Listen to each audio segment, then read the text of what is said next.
Þá höldum við áfram í föstudagsþættinum og eins og áður segir þá þema hjá okkur Akureyrar vaka og það svo sannarlega fjölbreytt dagskrá á Akureyrar vöku og það var eitt sem að vakti forvitni okkar að það var að þá að ræða hamingjuna á Akureyrar vöku og það ekki nóg með það að ræða hamingjuna heldur á að gera það með fræðasamfélaginu Akureyrar Akademíunni. Þetta mjög forvitnilegt. Segðu okkur kannski bara til að byrja með þess hvernig kviknaði þessi hugmynd og hvers vegna?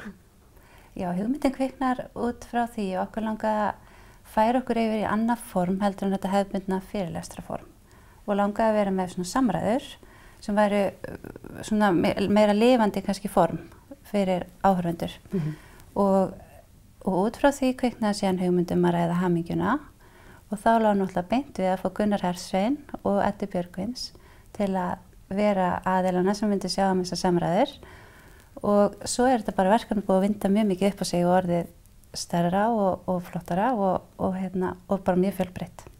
En Akureyrar Akademían, svona fyrir þá sem ekki þekkja til, hvaða fyrirbæri þetta?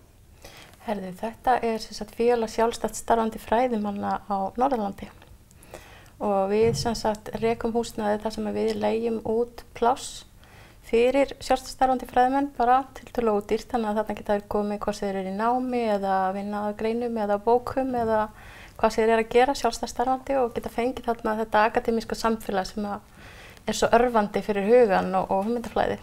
Og kannski skiptir einmitt sköpum bara til þess að líka að vera ekki bara fastur einn í einhverju rými. Nákvæmlega, það alveg stór punktur í þessu öll saman. Ég kom þarna upp þegar það rosalega gaman að finna einmitt fyrir þú bara með fornleifafræðing hér og sagnfræðing hér og þetta einhvern veginn ekkert endilega. Nei, einmitt þetta mjög fjölbreyttur hópur sem hjá okkur og það bara á öllum sviðum einhvern veginn og það styður allt hvert annað af því að auðvitað ekki sagnfræðingur einhvern veginn bara í sagnfræði það gott að fá hugmyndir frá fleirum og þannig teljum við að við sem búið til umhverfi sem skapar betri þekkingu heldur en alla. Get ímynda mér að séu líflegar umræður á kaffistofunni? Mjög. Já. Hvað til dæmis störfum eru þið að sinna sjálfar? Já, ég starfa sem verkefnastjóri í Akureyrar Akademíunni og að sjá til dæmis að leigja út vinnuaðstöður. Við erum með 14 pláss sem við leigjum út til fræðimanna. Síðan ég að sjá skipuleggja ýmsa viðburði og það mjög margt á dagskrá hjá okkur þennan veturinn. Við erum til dæmis að fara í samstarf með öldrunarheimilunum á Akureyri, ætlum að bjóða þar, ætlum að fara þangað með erindi fyrir eldri borgara og síðan erum við að fara í stefnumótun fyrir okkur sjálf, kannski að athuga svona hvert við viljum fara í framtíðinni, hvaða styrkleika við erum með, hvert við viljum stefna. Síðan erum við með fyrirlestraröð við erum með hamingjuna núna, svo erum við að vinna að því að gera tímarit sem að vera fræði á mannamáli. Þannig að þá ætlum við að fá fræðimenn til að skrifa greinar sem að unglingur getur lesið. Ég, sem sagt, getur lesið. Allir getur lesið, þessi ekki börn. Herðu, ég mastersnemi í ferðamálafræði á Hólum í Hjaltadal og svona að því að maður verður nú ekki ríkur að því að vera nemandi þá vinn ég líka sem viðurkenndur bókari sko. Já. Það eitthvað að borga reksturinn sko. Og svo þetta í stjórn Akademíunnar. Hvernig upplifun var það fyrir þig að koma inn í þetta umhverfi og samfélag? Það bara mjög gefandi. Og vegna þess að akkurat að vera einn heima hjá sér eins og hún nefndir áðan sko, það alveg fatalt sko, maður lokast inni og það stöðvast hugmyndaflæðið og svo auðvelt að lenda í bara svona, já bara verkefnastoppi sko og að koma þarna inn eins og að koma heim til sín svolítið sko. Við erum öll einhvern veginn í því sama skilur þóttu sem að vinna sig ykkur verkefnunum. Það erum við öll á sama báti og getum svona stutt hvort annað í þessari vinnu og bara svona öruggt og þægilegt lítið bara heimili fyrir fræðastörf. Sem tengist nú svolítið hamingjunni. Já, það gerir það. Hvernig, af því að svona fyrsta sem mann dettur í hug þegar maður hugsar akademíuna eða fræðigreinin, það ekki að fara að hugsa eitthvað tilfinningalegt eða... Og ekkert skemmtilegt kannski. Jú, ég er nú búin að læra það. Það getur verið mjög skemmtilegt.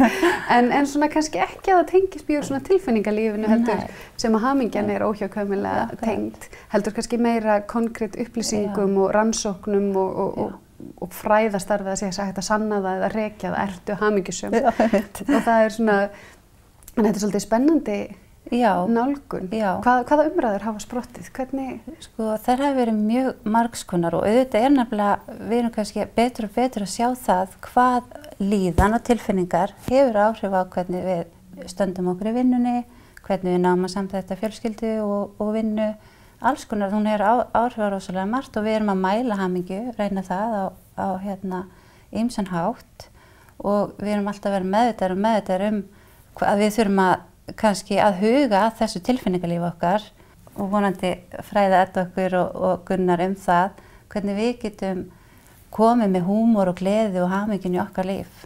Og svo það náttúrulega það að kannski hamingjan, hvað hún þýðir fyrir mig, þarf ekki að þýða það sama fyrir þig sem að gera þetta náttúrulega aðeins flóknara. Akkurat, af því við erum náttúrulega öll sko ólík sem persónur og við leitum hamingjunar, eða gleðina sem veitir okkur hamingju, réttar sagt, sko, í ólíkum hlutum. Og þess vegna datt okkur einmitt í hug að fá krakkarnir skapandi sumarstörfum inn í verkefnið, af því að þau eru ung og skapandi krakkar, skiluru, og okkur fannst alveg tilvalið að styðja þau í leiðinni með því að fá þau til að taka þátt og gera okkar verkefni frjórra. Og þeirra verkefni var einmitt að finna hamingjuna. Og þau er að fara að sýna okkur með listsýningu hvernig þau finna hamingjuna í því daglega svolítið. Og það er rosalega spennandi. Þetta eru æðislega krakkar, búið rosalega gaman að vinna með þeim. Og mjög frjó og það er eiginlega óendanlega möguleikar sko, sem er akkurat að hjálpa okkur að fara vel út fyrir okkar ramma einhvern veginn sko, og það er mjög gaman.